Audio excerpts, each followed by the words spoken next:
σπίτι. Όσοι παίζουν Minecraft ξέρουν ότι το διαμάντι βγαίνει από το κάρβουνο.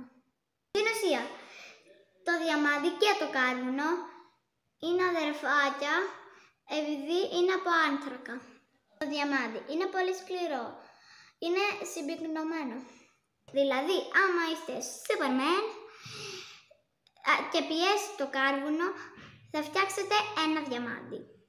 Άμα δεν είστε Superman, θα πρέπει να περιμένετε 1000 χρόνια. Αλλά δεν θα περιμένουμε 1000 χρόνια, απλώς θα πιέσουμε το κάρβουνο για μία μέρα.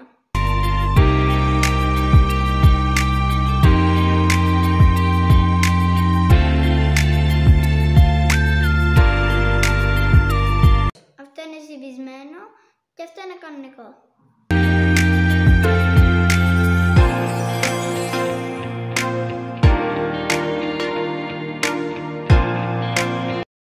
Είδατε τη διαφορά?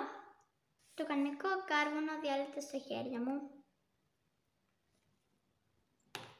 Ένα κομματάκι. Δεν θα με καταλάβατε και αυτό με τίποτα. Όσο και να το τσουλήξω.